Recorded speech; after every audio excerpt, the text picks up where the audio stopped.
Hey, Jason Phillips from Appraise, autoappraise.com. Wrapping up a pre-purchase inspection. It's getting to be late. The sun's gone down, so I'm going to move as fast as I can. This video is going to be faster than most due to the obvious issue. Client had hired us to come out and look at this vehicle. I've got over 200 still photos. Only he's going to see those photos and see this video first. Make his decision about whether or not this car would suit him for a restoration project. So I'm going to recount what we've got going on here. Both the bumpers are in good solid shape. Both of them need to be replated, including the bumperettes. Front bumper looks like the rear bumper. Headlight bezels have some stage 1 pitting. You can see it right in there. They're presentable for a driver. Engine bay, we're going to lose some focus here. And I did not come equipped with spotlights to make this look better, so let's see if that's going to come into focus. 322 V8, 322 cubic inch. We get some original labels and original tags on the generator, on the distributor, on both valve covers. Very nice shape. We got a broken wire here on the heater motor. Power steering, power brakes car. Sporting, representing 24,000 miles. And I do not believe that the car has more than that on it based on the condition of the interior and the steering wheel and the seats. Hood's in good shape.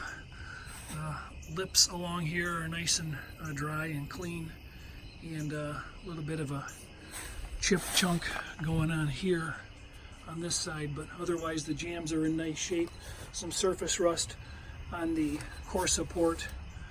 Antifreeze is full and green. Oil is in good shape. Transmission fluid is pink and it does not smell burnt. Air bath cleaner, oil bath cleaner rather, I'm sorry, has original silk screening lettering that you can't see at the moment. I'm disappointed I went too long and lost my light over this last hour and a half, 2 hours, so we'll keep going. The car is going to be due for paint. That is some primer spots. There's a couple other spots happening in the vehicle. There's some filler in various locations. There's over 50 photos like this showing, depicting the areas that stick and don't stick on the car. A little bit of filler down low in the dog legs of these front fenders. This rocker panel on this side is rusted through. Got still photos of that, of course. Some rust here and some rust in the dog leg. You can see some riveted repairs going on there. All the trim is complete on the vehicle. No evidence of overspray on the door handle rubbers. No evidence that the belt moldings have ever been removed in the vehicle. This window doesn't want to go up or down.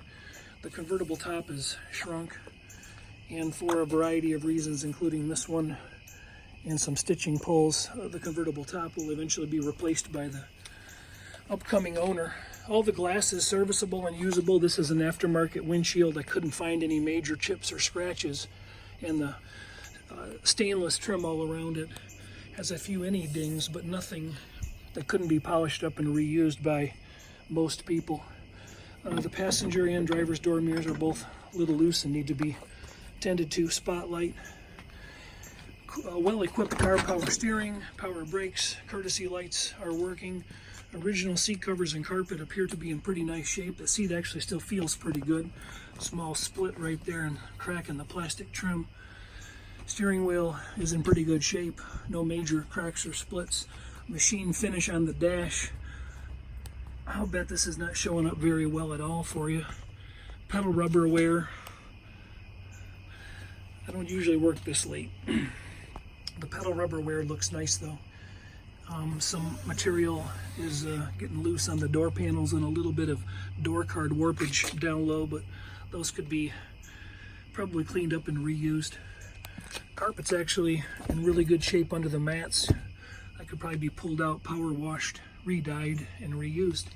It would fit better than anything you see today. The power top The top works. I can get it to lift up. The owner prefers that because of the age of the top, we don't operate it.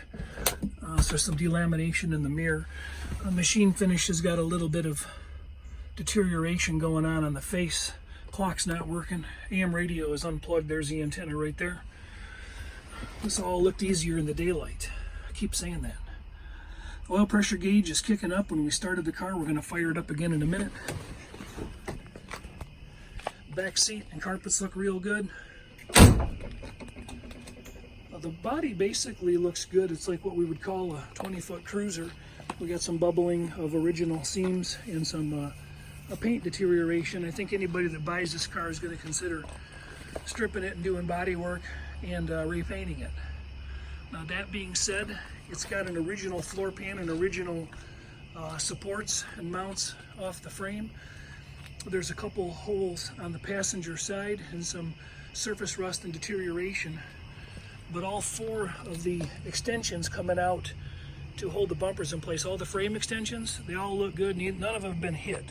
This car's never been hit in my opinion, and a lot of the bodywork is repairable. Some of the patches you can see down low, this quarter's been patched. There's a line right here. All the wheels are heavily pitted and will require replacement or replating. A small hole in the bottom of the passenger door, and then some swelling down here along the rockers and bottoms of the doors. Okay, let's fire it up. I'm not going to bother getting under it because seeing underneath it will not show you anything at the moment. I did a digital temperature meter a minute ago. Engine fired up at 70 and the car's temperature was at 71. Turn the switch forward and push on the gas.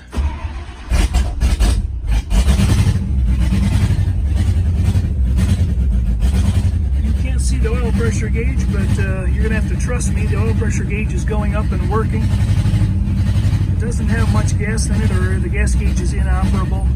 I turned the headlights on a few minutes ago and the turn signals, each of which came on for a minute and then went out. So I'm sure we blew a fuse.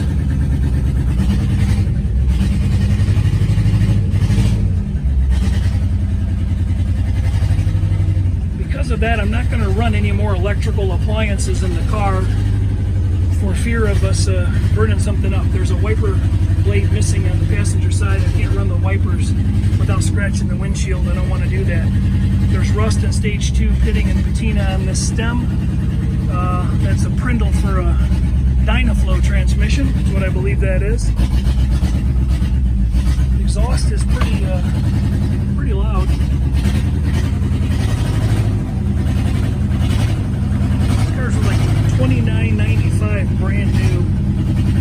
I only made like 5,588 of these originally.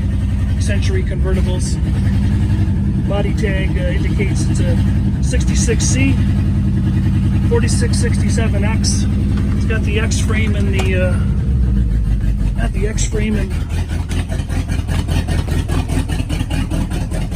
exhaust leak is up front on the manifold.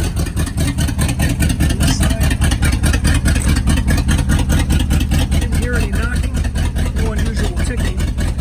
Jason from Auto Appraise executing a very late pre-purchase video by 9 p.m. Michigan time, or maybe a little earlier. 800-301-3886. Still photos to the coming owner.